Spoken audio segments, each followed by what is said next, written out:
Well, it's time for another Sonic racing game. The last one released in 2019, which is 6 years ago as of this video. Sega put out a beta for the upcoming Sonic Racing CrossWorlds, so here's my thoughts on it.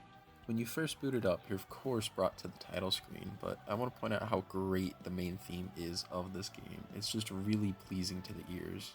Now for the characters in the game, the beta only had a small portion of the playable roster. Our choices being Sonic, Tails, Knuckles, Amy, Shadow, Eggman, Omega, Cream, and Zaz. Yes, of all the characters Sega could have added, they picked Zaz. Everybody's favorite, right? Anyways, once you choose your character, you have to customize your car. This is essentially the same system from the previous entry, Team Sonic Racing. Speaking of Team Sonic Racing, I noticed in the settings you can actually turn on legacy controls to have the same keybinds as in Team Sonic Racing, which is not something I would have expected to see.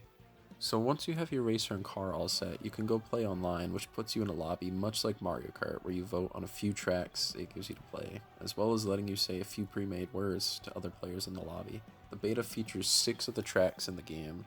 My personal ranking of these tracks from favorite to least favorite would be Water Palace, East Stadium, Ocean View, Wonder Museum, Rainbow Garden, and Metal Harbor. When it comes to the actual gameplay of the game, it took a little to get used to the feel of it, but once I did, it really clicked and it felt very nice and fun. The best way I can explain it is the things feel like the weight and the physics and even track length and design all feel very arcadey, which I'm actually a huge fan of.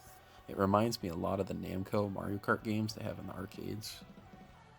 But the tracks are all well designed and look great visually. The items overall offer good variety and are mostly well balanced. I do feel their bullet bill equivalent could be buffed a little, but overall, decent.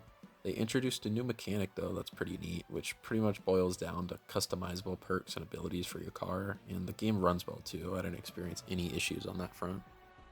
Now this game has 2 really big selling points, one being a big deal to the fans and another being the thing the game is named after. We'll start with the latter. Sonic CrossWorlds, as the name implies, you cross worlds. In each race, the second lap will be set on a different track, which is decided by the front runner in lap 1 as they pass through a giant ring which appears for which course they want. This includes things like a casino track, a dinosaur track, and then a pirate track, which are all exclusive to these rings. I really enjoyed this gimmick. It's unique and adds variety to the gameplay as you don't ever know what to expect for lap 2. Now for the thing that's got me and fans alike excited for, not only the return of the transform gameplay, but also the return of the extreme gear from Sonic Riders. Unfortunately, the Riders gameplay was not in the beta, so I have no idea how that'll feel, but I'm excited nonetheless. But the transform gameplay returning feels just as good as it did back in Sonic and Sega All-Stars Racing Transform, so I've got no complaints there. All in all, I enjoyed my time with the beta and I'm really hyped for the full game to drop. This feels like it has the potential to become the best Sonic racing game so far.